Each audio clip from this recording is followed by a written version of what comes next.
decimos, esta es la peor enfermedad posible, ¿no? Pero todas son feas, ¿no? No hay una enfermedad que sea más fea que la otra, ¿no? Pero cuando los pacientes me dicen que tienen cirrosis, me dicen, tengo cáncer. Bueno, para empezar, la cirrosis puede generar cáncer, ya saben ustedes. Pero, digamos, acorta el tiempo de vida, como el cáncer. Va a generar enfermedades o complicaciones en otros órganos que no es el hígado, como el cáncer. Es algo bien parecido, ¿no? Y va a generar directamente muerte e indirectamente muerte también, ¿no? Un cirrótico se puede morir por desangrado por una varice de esófago, se puede morir por infecciones, infecciones que se van a hacer más frecuentes y se va a generar mayor predisposición por un estado de inmunodeficiencia. Luego ya saben ustedes que el cirrótico va a tener sarcopenia, o sea, va a ser un desnutrido, va a tener anemia, ¿no? Va a tener una serie de condiciones que alteran su condición de vida, ¿no? No va a ser, por más que pueda tener de repente 2 años, 3 años de vida, a partir de una citis, en ese estado de cirrosis ya descompensada, de mayor gravedad, va a ser una vida bastante desagradable, ¿no? No va a ser algo, digamos, algo que pueda ser más llevadero, ¿no? Entonces es una enfermedad complicada. Ahora, así como la estetosis se va dando paulatinamente, va llegando la cirrosis, ¿no? La cirrosis también se va dando paulatinamente y puede generar cualquiera de sus complicaciones de manera al azar, por decirlo así. Tiene que ver mucho las condiciones del paciente, ¿no? Pero algunos debutarán con un sangrado varicial, otros debutarán con ascitis, otros debutarán con encefalopatía hepática. Pero el proceso se va dando de manera gradual.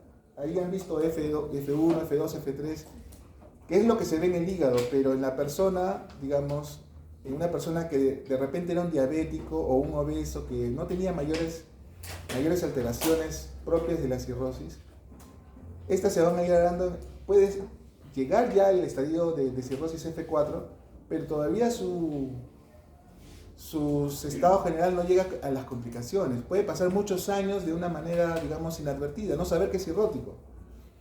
Cuando llega el paciente con el sangrado, puede llegar con un sangrado varicial, y ustedes le van a preguntar, ¿usted sabía que tenía enfermedad? Pues muchos de ellos le van a decir, yo no sabía que era cirrótico, nunca me enteré. Puede pasar eso.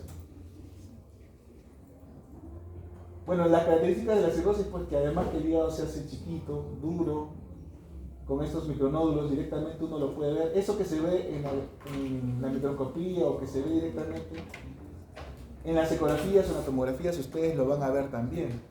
Y dense cuenta que, digamos, este borde es como que tiene puntitos, ¿no? Es un borde punteado o irregular, como una sierra, aserrado. Y el hígado no es homogéneo como debiera de ser, sino que hay también como un punteado, ¿no? En la ecografía uno ve así. En la tomografía también se representa algo parecido. Entonces, eso tiene que ver con los nódulos de regeneración, ¿no? Esa irregularidad que presenta en el parénquima y en sus bordes. El borde que era afilado, ¿no? Del hígado se va volviendo roma. Todas esas características ya se ven desde la ecografía o inclusive en el examen físico. La causa más frecuente de cirrosis hepática hasta hace algunos años era el alcohol. Todavía no tengo algún estudio que indique que es el MASH la causa más frecuente. Hay otros países donde la hepatitis C es la causa más frecuente. Pero probablemente con el tiempo la esteatohepatitis de origen metabólico sea la causa más frecuente de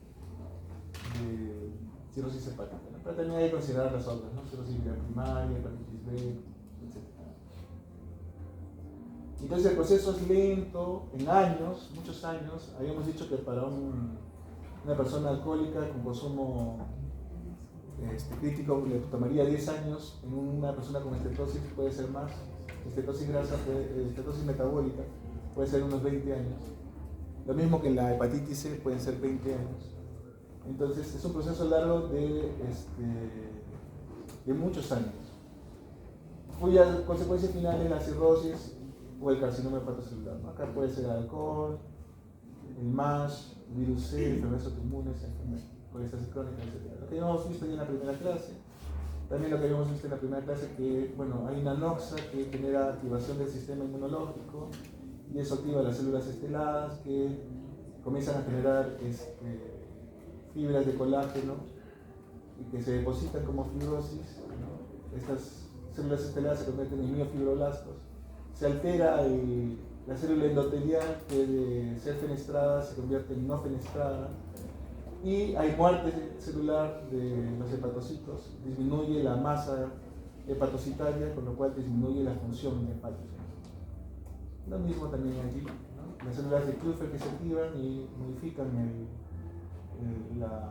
el fenotipo de las células estrelladas a miofibroblastos. Y el daño celular. Y la progresión a nivel microscópico de lo que ocurre en el hígado hasta llegar a la cirrosis. Entonces es un proceso difuso caracterizado por la pérdida de parénquima. ¿Qué significa pérdida de parénquima? Es pérdida de células. Y si hay menos células funcionantes, entonces las funciones de producción de albúmina, producción de proteínas de la coagulación, proteínas de complemento, bajan. Entonces todo eso. Entonces una parte del problema es que hay menos parénquima. Y luego se forman centros fibrosos, nódulos de regeneración que distorsionan la arquitectura y alteran la anatomía vascular, lo que genera hipertensión portal. Entonces, todo lo que tiene que ver con la cirrosis es menos masa funcional hepática funcionante e hipertensión portal. Esos son los dos factores importantes en lo que es todo el fenotipo de la cirrosis. Y actualmente se considera reversible. Algunos alcohólicos, no todos, no se sabe por qué, pero algunos alcohólicos que llegaron a cirrosis dejan de beber y con el tiempo pueden revertir la cirrosis. Eso se está estudiando por qué. Puede ocurrir también de que una persona con cirrosis, luego de una cirugía bariátrica, baja de peso y eso puede hacer que su estado de fibrosis o de cirrosis revierta. Pero digamos, eso no es en todos los casos, ¿no? Entonces, se considera que es potencialmente reversible. No en todos los casos, pero puede darse. El tratamiento, todos los pacientes con cirrosis, con hepatitis virales, cuando están en un estadio, digamos, temprano de la cirrosis que no tiene complicaciones, deberían de recibir tratamiento del virus B o del virus C. Eso lo que va a hacer es de que de repente no necesariamente va a revertir la cirrosis, pero sí va a evitar de que aparezcan las complicaciones de la cirrosis, ¿no? Que aparezcan las varices, la citis, que aparezca el carcinoma hepatocelular. Entonces, es importante determinar el diagnóstico, o sea, no se queden con que el paciente tiene cirrosis, sino que hay que buscar cuál es la causa de la cirrosis. Entonces, el primer diagnóstico, ¿la cirrosis está compensada o descompensada? ¿Cuál es la causa de la descompensación? Y segundo diagnóstico, ¿cuál es la etiología de la cirrosis? ¿Cuál es la causa? Entonces hay que buscar cómo ha sido su consumo de alcohol, cómo ha sido su consumo de medicamentos, si es que ha tenido enfermedades metabólicas o no, si se ha tratado o no se ha tratado, y hacerle pruebas pues, para virus B, para virus C, etc. Entonces, lo que decíamos, ¿no? Hay menor masa funcionante de hepatocitos y se genera hipertensión portal, lo que lleva principalmente a dos problemas. Van a tener hipertensión hepatopulmonar, van a tener síndrome hepatorrenal, van a tener cardiomiopatía cirrótica. Hay una serie de condiciones, pero digamos, de las más importantes y que yo diría que lo que más deben de estudiar es el síndrome hepatorrenal, las varices esófago y gástricas y el síndrome cítico de Marcos. Entonces, ¿qué cosa es una cirrosis compensada y qué es una cirrosis descompensada? Un estadio 1 de cirrosis compensada es aquella que no tiene varices y no tiene ascitis. Entonces, ¿cómo podemos saber que esta persona es cirrótica? Bueno, en primer lugar, de repente tiene estigmas, ¿no? De cirrosis, tiene telangiectasias, tiene eritema palmar,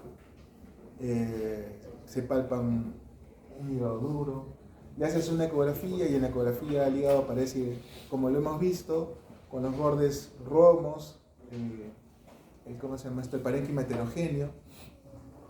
Le haces pruebas de laboratorio y la albúmina está baja, la globulina está alta, el tiempo de protombina un poco prolongado, entonces, pero de repente el resto es normal y no tiene estas complicaciones, y esa persona que no tiene, está en un estadio no complicado, tiene una esperanza de vida de unos 10 años, 10 a 12 años. Puede ser más, puede ser menos, pero en promedio eso, 10 a 12 años. Una vez que le has encontrado cirrosis, comienzas a buscar las complicaciones. Entonces, le haces una ecografía porque de repente no hay matidez palpable, ¿no? Pero en la ecografía de repente encuentras ascitis, ¿ya? Entonces, esa es una cosa. Y lo otro es, le haces una endoscopía. Si es primer diagnóstico, le haces una endoscopía y buscas varices de esófago. Bueno, si no hay varices y no hay ascitis, es un estadio 2 y también está dentro de lo que es cirrosis compensada. Todavía su digamos, pronóstico de vida todavía es bueno de esta cosa. ¿Cuándo consideramos descompensada? Esto de manera resumida y lo digamos, hay otras causas de descompensación, pero estamos hablando de lo más básico.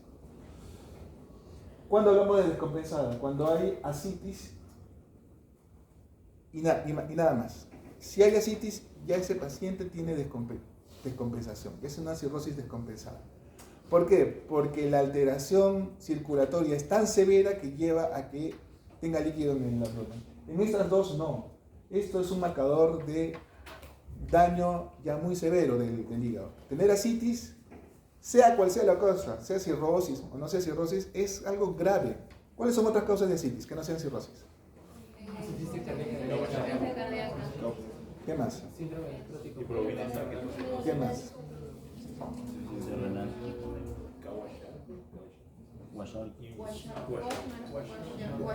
¿Qué más? Tuberculosis. ¿Qué más? Tuberculosis peritoneal. ¿Qué más? Neoplasias. ¿Alguna de estas fue una enfermedad sencilla que se puede tratar así nomás? ¿Alguna de estas enfermedades ha sido algo severo? Para que una insuficiencia cardíaca genere ascitis es que ya está ahí. Ya está muy deteriorada la función cardíaca. Para que una desnutrición llegue al cuello es que la desnutrición es muy grave. Entonces, siempre el diagnóstico de ascitis es sinónimo de que algo grave está pasando. ¿Ya? La mayoría de casos, enfermedades muy severas, de alta mortalidad. Entonces, igualmente acá, ascitis, mal pronóstico, ¿no? Expectativa de vida en promedio 2 años, ¿no? Puede ser más, puede ser menos. Conozco pacientes con 5 años tratados farmacológicamente y están bien, tuvieron su ascitis y se recuperaron. Bueno, de repente hubo algunas condiciones que quisieran que mejorara, pero el promedio no es así. Y la hemorragia digestiva tenga o no tenga ascitis. Ya eso es lo más grave, ¿no? Ese es el estadio 4. Todos estos tienen estas mortalidades. Lo más grave es el estadio 4. Y bueno, o fallecen o si tienen suerte pasan a trasplante hepático. Y una cosa aparte es el carcinoma hepatocelular, ¿no? Que puede ser en cualquiera de estos pacientes o inclusive en estadios tempranos de la cirrosis o incluso en pacientes no cirróticos. ¿Puede haber cirrosis puede haber carcinoma hepatocelular sin cirrosis? Sí. La causa más frecuente de carcinoma hepatocelular, por lo general está en un paciente que tiene cirrosis, por lo general. Pero en la hepatitis B, ¿no? Puede ocurrir de que no llegue la cirrosis y genere carcinoma hepatocelular. Bueno, clínicamente pueden encontrar astemia, eritema palmar, circulación colateral, hipertrofia parotídea, atrofia, radicitis, ascitis, etc. Las transaminasas pueden ser normales inclusive o puede haber un ligero aumento. Cuando se llega a la cirrosis va a predominar la TGO Las bilirrubinas pueden ser normales, pero su incremento es un indicio de descompensación más severa de la... ¿Por qué se incrementa la bilirrubina? Porque hay poca masa funcionante hepática, uno, y dos, porque se está derivando sangre por hipertensión portal, se está derivando sangre de la vía hepática hacia el sistema general, por Jones. La fosfatasa alcalina puede estar normal o algo elevada, pero si está muy elevada se debe sospechar que la causa de la cirrosis fue una enfermedad colestásica, por ejemplo la colangitis biliar primaria, o que se ha desarrollado una complicación, ¿no? Que puede ser el carcinoma hepatocelular mismo. Entonces, si era un paciente que su fosfatasa alcalina era normal y llega en 6 meses con una fosfatasa alcalina alta, piensen en que podría ser porque ha generado un carcinoma hepatocelular. La inversión de la relación albúminas-globulinas, ¿no? Normalmente la albúmina es más de 3.5 y la globulina es menor, pero en el cirrótico comienza a bajar la cantidad de albúmina, produce menos, y las globulinas aumentan por efecto de una activación del sistema de linfocitos que aumenta la producción de inmunoglobulinas. Entonces, más globulinas, menos albuminas y el cociente se hace menor de 1. Se prolonga el tiempo de protombina, que cuando es por cirrosis, y esta cirrosis es muy severa, tienen un INR prolongado que no se corrige con vitamina K. Contrario a lo que es una elevación o una prolongación del INR generado por una colestasis. Si es por una colestasis, ustedes le dan vitamina K y corrige el INR. El colesterol se almacena en el hígado y en fases avanzadas puede disminuir. Las plaquetas es importantísimo, muy importante. ¿Por qué? Porque nos marcan hipertensión portal. Cuando las plaquetas están menos de 150.000, piensen en hipertensión portal, sobre todo en un paciente que están siguiendo por enfermedad hepática crónica. Entonces, plaquetas menos de 150.000 y esplenomegalia, hay que hacerle endoscopía para buscar varices de esófago, ¿ya? Anemia, que es multifactorial, y leucopenia, que también es multifactorial. El otro índice, aparte del FIB4, es el índice de APRI, que cuando es más de 1.5, probablemente existe estilosis avanzada. Eso queda en el video. El FIB4 nuevamente. La ecografía Doppler, la ecografía en general nos permite ver la irregularidad de los bordes, el parénquima heterogéneo. Podemos medir las vías biliares para los casos de obstrucción biliar. Podemos ver la dilatación de la vena porta en casos de, en la hipertensión portal. Una vena porta más de 13 es un factor que indica ese diagnóstico. Lo mismo que la vena esplénica, que es a 7 más o menos, no estoy muy seguro ahorita. Pero podemos medir la vena porta y la vena esplénica, y esos son indicios de hipertensión portal. ¿Puede haber hipertensión portal con estas medidas normales? Sí. O sea que el ser normales no los descarta, pero si están aumentadas de tamaño, es un indicio muy fuerte de hipertensión portal. El flujo portal, que puede invertirse, puede detectar el Doppler, y la ecografía puede detectar trombosis portal que se da en los pacientes con cirrosis, además de detectar ascitis y cuantificarla. Y lo otro que es importante de la ecografía en el cirrótico es que puede detectar nódulos, que son indicios de la aparición de cáncer de hígado, ¿no? Carcinoma hepatocelular. Las tomografías, cuando hay un nódulo, una tomografía nos puede certificar el diagnóstico de carcinoma. La biopsia es el estándar de oro para cirrosis. Solo debe revisarse si el paciente se beneficia en el diagnóstico. Cuando, por ejemplo, por otros medios no se ha podido determinar el diagnóstico de la enfermedad, la biopsia es mandatoria. O si, ya no tanto, ya esto no queda tanto en el caso, pero si, digamos,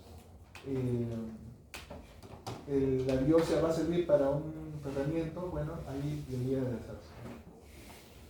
Los problemas, riesgos de sangrado, calidad de la muestra, error del muestreo. Puede que de repente se encuentre por la disparidad, la falta de homogeneidad del daño, encontrar una zona que no tenga tanto daño como sí ocurre en la mayoría del hígado. Entonces, subdiagnosticar. Error de lectura. Las cosas no son tanto como dice el libro, ¿no? Entonces, para que la ecografía detecte un nódulo, se necesita un nódulo que es un cáncer, se necesita un ecografista que se dedique a hacer el diagnóstico de carcinoma hepatocelular. Y por lo menos, no sé, una parte considerable de su tiempo se dedique solo a eso. Pero como no tenemos eso, generalmente nuestros ecografistas ven desde mama hasta músculo y de paso hígado. Entonces, no hay una especialización. Y para poder detectar este tipo de problemas se necesita una especialización. Para ver la anatomía patológica actualmente, en las biopsias, ¿no? Para hacer un diagnóstico se necesita una especialización también. Entonces, deben haber anatomopatólogos especializados en mama, en estómago, en hígado. Entonces, lo regular es que no sea así, ¿no? Es que seamos todistas, ¿no? Que podamos hacer de todo. Pero la especialización hace que haya un mejor manejo o un mejor tratamiento de ciertas enfermedades. Y entonces pueden haber errores de lectura. Entonces, sobre todo en hígado, el patólogo tiene que ser especializado para poder hacer un buen diagnóstico de hígado. Para hacer las biopsias puede ser vía percutánea, o sea, simplemente una aguja, una Mingini, que debe haber una guía ecográfica, ¿no? A la vez que se está haciendo la ecografía, porque no vayas a meterle la aguja al riñón. Entonces, mejor con una ecografía, certificamos dónde está el parénquima y con esa ayuda introducimos en el sitio correcto. Puede ser para la paroscopía. Cuando hice la residencia tuve la oportunidad de ver ese tipo de procedimientos que ya no se hacen, ¿no? Parecido a lo que hacen los cirujanos, ¿no? Se coloca un laparoscopio, se infla aire, se inyecta aire, se despega la pared de la cavidad y entonces introduces un visor que en este caso era como el del endoscopio, que lo ves con... Estamos hablando de tecnología muy antigua, ¿no? Que no existe. Entonces veíamos así y entonces veíamos a través de este visor, de este laparoscopio, veíamos el hígado. Y la primera parte del diagnóstico era describir el hígado a través del laparoscopio, la textura, el color, los bordes, etc. Y la segunda parte del examen era, bueno, hacer un corte en la piel y luego introducir la aguja y luego pinchar el hígado, aspirar. Lo que se aspira es un filamento que pasa por una aguja. Ese filamento pasa si no recuerdo, en la jeringa había agua, si no recuerdo mal, era agua o formol, no recuerdo bien. Y eso se manda a patología. Y el patólogo ve ese filamento, que debe ser si no recuerdo mal, unos 3 centímetros. Eso lo debe ver el patólogo. Si lo haces mal, si lo haces menos largo, no ves la cantidad de espacio puerta suficiente, muestra insuficiente. Entonces, hiciste todo eso y no sirvió de mucho. La transyugular es posible, se coloca un catéter desde la yugular que llega pasa por el corazón, llega a las suprahepáticas y de las suprahepáticas se hace un pinchazo en el parénquima. Acá no hay problemas de sangrado, porque ¿a dónde va a sangrar? A una vena.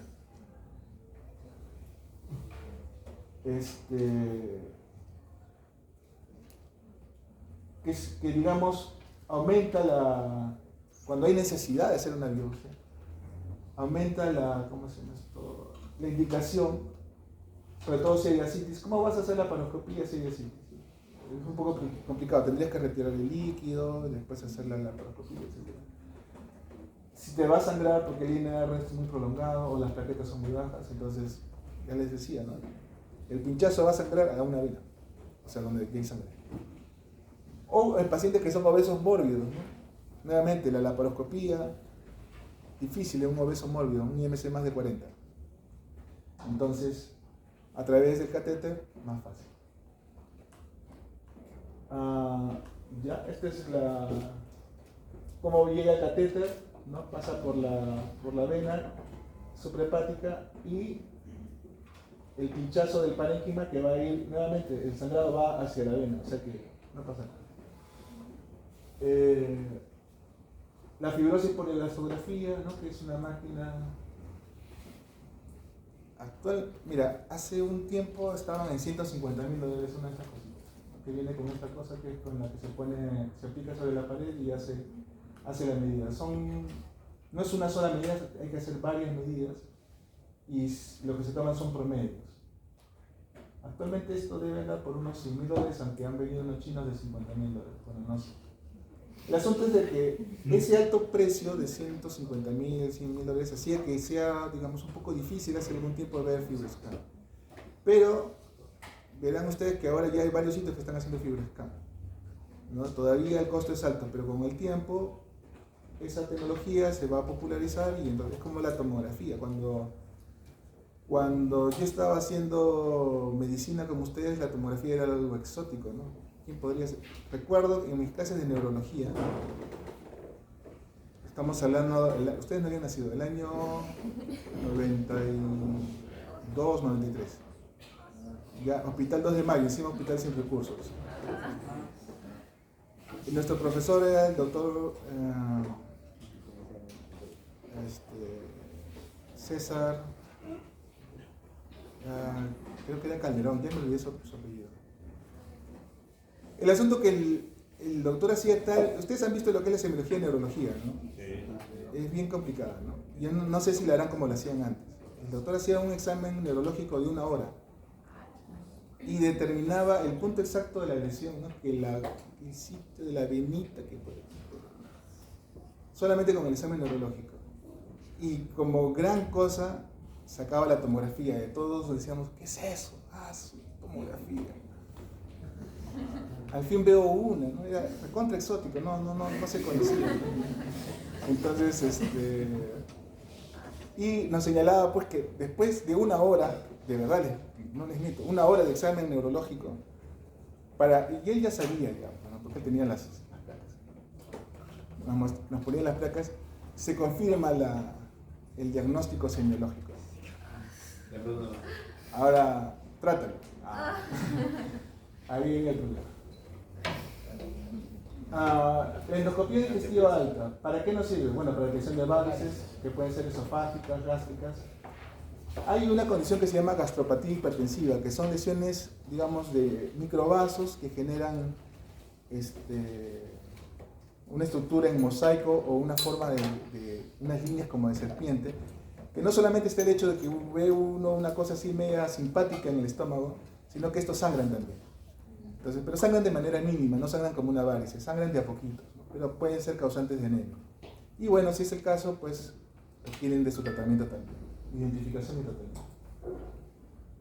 La endoscopía debe realizarse al diagnóstico y cada 2 o 3 años, cuando no ha habido varices. Pero si uno encuentra varices pequeñas es aquellas que no se colapsan cuando uno insufla. Ahora, para hacer una clasificación de varices no les voy a poner ninguna, porque no hay un acuerdo, pues, hasta dónde es la varice, qué tamaño tiene. Lo más simple es decir varices pequeñas, medianas y grandes. Entonces, pequeñas son aquellas que desaparecen con la insuflación.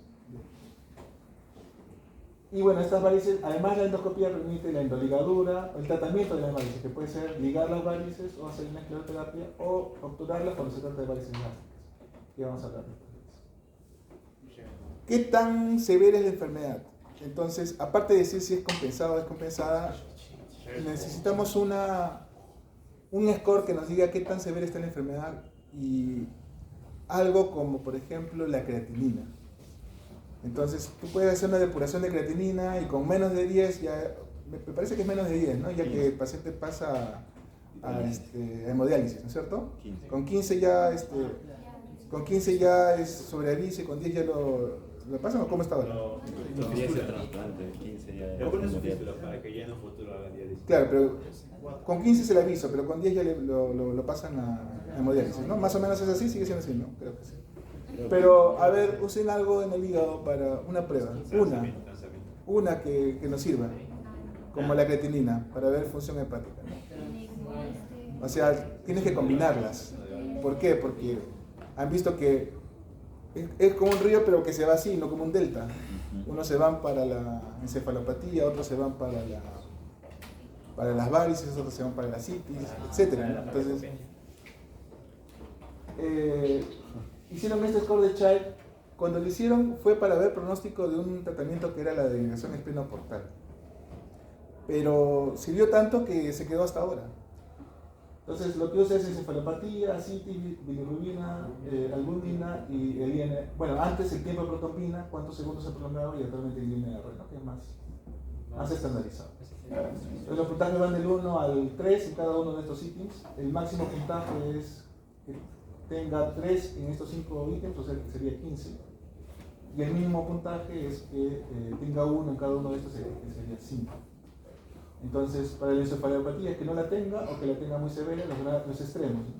La citis que no la tenga o que sea severa, los extremos. La bilirrubina que sea menos de 2 o más de 3. Que la albúmina sea más de 3.5 o menos de 2.8. O que el INR sea menos de 1.7 o más de 2.3. ¿no? Entonces, a partir de esos puntos de corte ya tenemos los puntos 1, 2 y 3. Si fuera que es 1 en todos, puede ser 5. Y si tiene por ahí 2 en algunos, sería 6. Hasta ahí es Child A. Si tiene 7 a 9, sería Child B. Y si tiene 10 a 15, Child C. Child C ya es el paciente con una enfermedad ya más severa. Y en todas las condiciones en las cuales se compara un tratamiento, una evolución, si es Child C, ya digamos, tiene mucho peor pronóstico. Por ejemplo, ahora que vamos a hablar de carcinoma hepatocelular, en un paciente con Child C no le van a hacer trasplante, no le van a hacer resección hepática, etc., ¿no? Porque ya su estado funcional es muy venido a menos y ya no permite realizar ese tipo de cosas. Entonces es bastante útil. Pero luego aparece el trasplante hepático y el Child no funcionaba muy bien, así que se dieron varios scores y este es el que más ayuda. Que es una escala logarítmica que mide la creatinina, la bilirrubina y el INR, ¿no? Con estos factores. Y que bueno, en la medida de que el MEL es más alto, la vida a 3 meses, el tiempo de sobrevida a 3 meses es disminuye. Entonces, se habla de una ventana de oportunidad. Si el paciente es, digamos, tiene un score muy bajo, tiene una sobrevida muy larga. Entonces, esa sobrevida muy larga va a competir contra los riesgos de la cirugía del trasplante. Entonces, la persona se puede morir por el trasplante mismo y no por la enfermedad. ¿Ya? Entonces, no está indicado un trasplante en una persona que tiene un MEL muy bajo. Tampoco en aquella que tiene muy alto, porque probablemente se va a morir en el trasplante porque su condición no es la adecuada. Entonces tiene que haber un punto intermedio, una ventana de oportunidad. Algunos usan el 15, el MEL más de 15 para dar el trasplante. ¿Hasta aquí alguna pregunta? Disculpe, para dar entonces trasplante, ¿podría ser máximo un Child hasta el grado B? ¿O generalmente la progresión? No, cuando estamos hablando de trasplantes puede ser un Child C. De hecho, indicaciones de trasplante, por ejemplo, una citis refractaria. Entonces, el Child C no contraindica el trasplante. Ya, lo que sí contraindicaría es que sea, digamos, un estado terminal, ¿no? por alguna otra condición. Pero no contraindica el trasplante. O sea, los 3 etapas lo podemos tratar. Un Child A no, porque está muy sano, por decirlo así. Tiene que haber algún daño de... O sea, el hecho de que sea cirrótico, como les decía, va desde un estadio muy leve, con muy buen pronóstico, a largo plazo, 10, 12 años, podemos decir que es buen pronóstico. pero puede llegar a un punto en que a partir de la citis, su pronóstico sea de 2 años, y si esa citis es una citis refractaria con síndrome hepatorenal, su pronóstico es de 6 meses. Si ha habido un sangrado varicial, su pronóstico será pues de 1 año, más o menos, de promedio de sobrevivir. Entonces, a esos pacientes tendrían que tener la posibilidad de darle una alternativa de trasplante. Doctor, una consulta. ¿El examen cuál es la biopsia siempre que mencionó su Es el gol estándar, pero no se hace siempre. O sea, gol estándar se refiere a que es la máxima prueba contra la que se van a medir las demás. Para diagnóstico solo sería imaginológico en este caso. Mira, mientras tengas otras pruebas que hagan lo mismo que el gol estándar, con menos riesgo, haces esas otras pruebas. ¿Y la elastografía? En mira, por ejemplo, si tienes un paciente con varices, con ascitis, ¿para qué le vas a hacer una elastografía? Ya está cantado. Entonces la elastografía sería más bien para un caso de un paciente obeso que tú le haces el FIB y el FIB está en intermedio, está dudoso, de repente esa duda te la puede cambiar una elastografía. Pero el asunto es ¿para qué? O sea, ¿para qué hacemos eso? Para decirle al paciente, ¿tiene cirrosis? Ver la evolución, en qué grado está con el tratamiento. Por ejemplo eso, ¿no? Por ejemplo eso. Pero todavía no hay un tratamiento que esté indicado en este sí y en este no. Eso está en evolución. Pero, digamos, si yo tengo un obeso que le he dicho por 2 años, mira, tu hígado tiene estetosis, tienes inflamación, puedes tener cirrosis en el tiempo y tienes que tomar estas medidas. Pasan 2 años con las mismas condiciones y de repente se hace una elastografía y de repente ya es cirrosis. Y yo le digo, mira, ¿sabes qué? Ya llegaste a cirrosis, tu tiempo de vida es de 10 años. Entonces, o baja de peso, o deja de beber alcohol, y esa información, digamos, como alerta para el paciente, es una información importante. Pero que de repente eso me sirva para hacer un determinado tratamiento para esteatosis, por ejemplo, no hay un tratamiento para revertir la cirrosis, salvo lo que le hemos dicho toda la vida a ese paciente, que baje peso o que deje de beber. Ahora, para hepatitis B o hepatitis C, la hepatitis B, el inicio de tratamiento tiene que ver más con la actividad de replicación y con la presencia o no de inflamación. O sea, no necesita llegar a la cirrosis para iniciar el tratamiento. Y en la hepatitis C ahora se tratan a todos. Entonces, por ese lado no va. Entonces, Doc, me bastaría hacer una ecografía APRI y un FIB4 probablemente y medir las transaminasas para poder Es el seguimiento. Es el seguimiento. Hasta que avance la información. Sí, porque lo demás es costoso, así que... Sí, hay una cosa con los costos de la medicina. Obviamente si el paciente paga y no tiene cómo pagarlo, pues no hay cómo. Pero cuando un examen está bien indicado, ustedes no deben pensar en los costos, deben pensar en lo mejor para el paciente. Si un tratamiento está bien indicado, no deben pensar en los costos. Ya, entonces, ya, si es que hay un seguro, el seguro verá. Y si el paciente lo paga, tú le dices, pues, mira, esta es tu posibilidad de tratamiento o de medida diagnóstica, ve si lo puedes hacer o no, pero lo informes. Pero ustedes no se limiten con él. Pero sí siendo éticos, ¿no? No van a pedir un examen porque les va a venir un porcentaje de ese, porque pasa. No les estoy diciendo nada que no pase, pasa. En las clínicas van a encontrar a gente que les dan papelitos. Soy de la clínica tal, hacemos tomografías. Doctor, deme su número telefónico y su número de cuenta. Por tantos exámenes le llega tanto. Ustedes no van a hacer así, ¿sabes? Espero que no. ¿Por qué? Porque generalmente el que hace eso, pongamos que sea un buen examen, ya que sea un buen examen y que sea algo de calidad, ¿ya? Pero le da su porcentaje al médico. En realidad, ¿quién le está dando la plata al médico? El paciente. O sea, lo que estás haciendo es quitarle plata al paciente. Básicamente eso. ¿Cómo se llama esto? No es la clínica la que te está dando la plata, es el paciente. Al paciente le podría costar menos si no hubiera ese sistema. Así que el punto era, no se limiten porque un examen es caro. Si está bien, ustedes lo que tienen que tener en cuenta es si está bien indicado, si sirve y si es de beneficio para el paciente. Si ese es el asunto, ya lo del dinero se verá cómo se hace. Pero ustedes no dejen de indicarlo porque es caro. Esa no es una limitación. No le voy a poner pongamos ya, los clips para una úlcera. Cada clip creo que cuesta como 1.000 soles. Y puedes ponerte 3 clips en una úlcera.